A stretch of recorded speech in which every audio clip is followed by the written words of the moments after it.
বিমানের টিকিট কাটা শেষ আর ঈদের 10 দিন আগে কুরবানির গরু কিনাও শেষ। আসসালামু আলাইকুম, কেমন আছেন সবাই? আলহামদুলিল্লাহ আমরা অনেক বেশি ভালো আছি। তো এরই মধ্যে আপনারা জেনে গেছেন আমাদের বাংলাদেশে যাওয়ার জন্য বিমানের টিকিট কাটা হয়ে গেছে। তার মানে সময় গনিয়ে এসেছে, আর ওই দিক দিয়ে ঈদও কিন্তু গনিয়ে এসেছে। আর কিছুদিন পরেই ঈদুল আজহা মানে কুরবানির ঈদ, আর ঈদকে সামনে রেখে এরই মধ্যে আমাদের কুরবানির পশু কিনা একদম শেষ।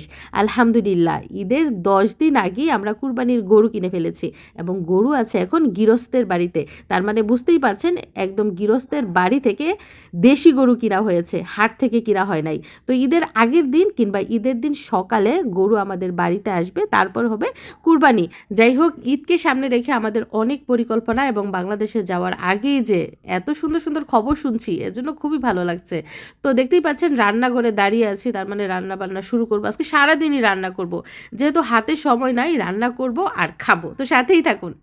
আর এদিক দিয়ে দেখুন আমি কি করছি, আমি কড়াই ভরে পাস্তা সিদ্ধ করছি। এখানে 1.5 প্যাকেট পাস্তা সিদ্ধ করছি। তার মানে আজকে পাস্তা রান্না করব। আর আমাদের ঘরের সবারই কিন্তু নুডলস এবং পাস্তা খুবই পছন্দ, বিশেষ করে আমার। আমি ভাত না খেয়ে পাস্তা খেতে পারবো। তো এখনও সিদ্ধ হয় নাই, অনেকটা সময় লাগবে। আর এই পাশটায় যে মুরগির বুকের মাংস নিয়েছি, এগুলো কেটে ধুয়ে পরিষ্কার করব। আর এই পাশটায় পেঁয়াজ, কাঁচামরিচ, টমেটো, ধনেপাতা এগুলো কেটে নিয়েছি। তো কাটাকাটি কিছু হয়েছে, কিছু বাকি রয়েছে। আর রান্নার মধ্যে শুরু হয়ে গেছে। তো দেখি শেষ পর্যন্ত রান্না কেমন হয়।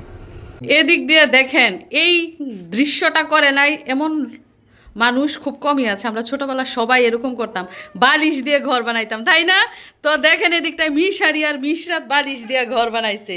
মিশারি ঘর বানায়, মিশরাত শুধু ভেঙে ফেলে। বলেন তো এটা কি হইল? মিশারি বিরক্ত হয়ে গেছে, যতবার ঘর বানাইতেছে ততবারই ভেঙে ফেলতেছে। ও যে বোঝে না, ও সুন্দর করে সাজায় আরও ভেঙে ফেলে। এই যে ঠিক আছে, এবার এবার মিশারি একা একা রুম করে ফেলছে। না, আমি তোমাকে হেল্প করব না। এই যে দেখেন মিশারি ভিন্ন হয়ে গেছে, ছোট্ট ঘর বানাই নিছে। আর এই যে দেখেন, এই যে ঠিক আছে, এবার দুই ভাই বোনের 2 রুম। এখন আর ঝগড়াও হইব না, ঘর ভাঙাভাঙি হইব না। দুইজনের 2 রুম করে দিছে। আবার মিশারি মিশরাতের কম্বল টানতাছে। তো এই হচ্ছে অবস্থা। এই ঘটনাটা সবার ঘরে ঘরেই ঘটে।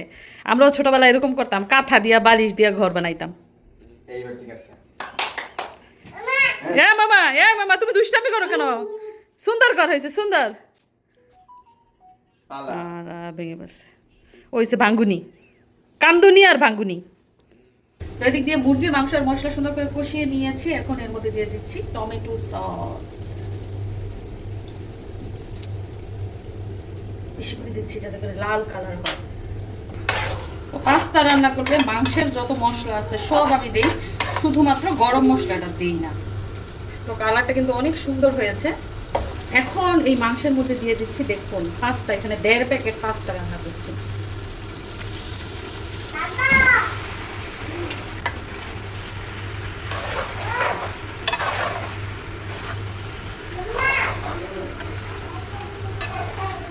এত সুন্দর ঘ্রাণ বের হয়েছে বলার মতো।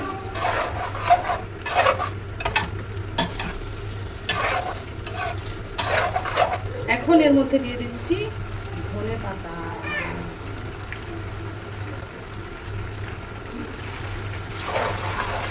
কেমন হচ্ছে রান্না? পছন্দ হচ্ছে আপনাদের?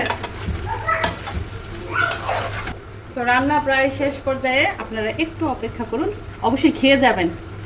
তো এর মধ্যে রান্না বান্না শেষ হলো, এখন হচ্ছে পরিবেশনের পালা। বেড়ে না দিলে কেউ খাবে না। তো কড়াই সহ দেখেন নিয়ে এসে বসছি।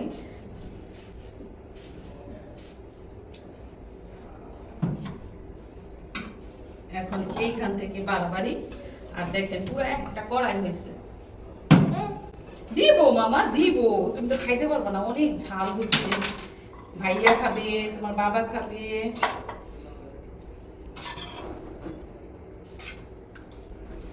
বাবু, মিশারি, পাস্তা তোমার পছন্দ না? নুডলস পছন্দ না পাস্তা পছন্দ? সেটা পাস্তা বেশি পছন্দ। হ্যাঁ, এই যে চামচ আনতে ভুলে গেছি।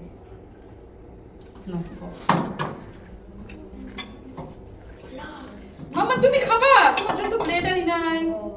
দাঁড়াও, তোমার জন্য নিয়ে আসি, চামচ নিয়ে আসি আর প্লেট নিয়ে আসি। একবারে কোনো কাজ হয় না, 2বারে 3বারে করতে হয়।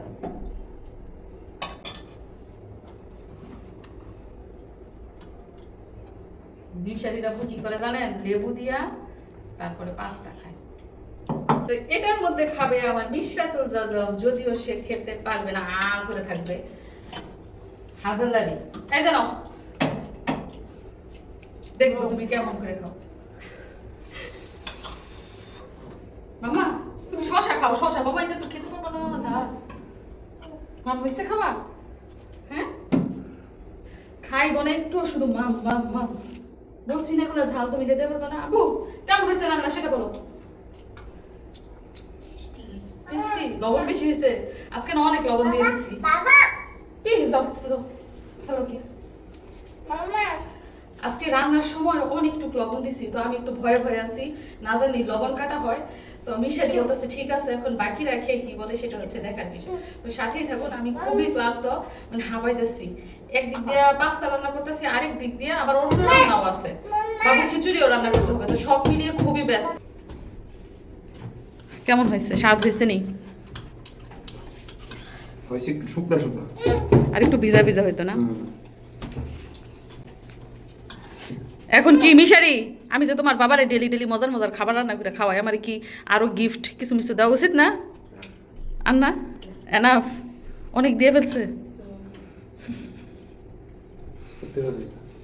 সব কিছুর একটা লিমিটেশন আছে, ঠিক না?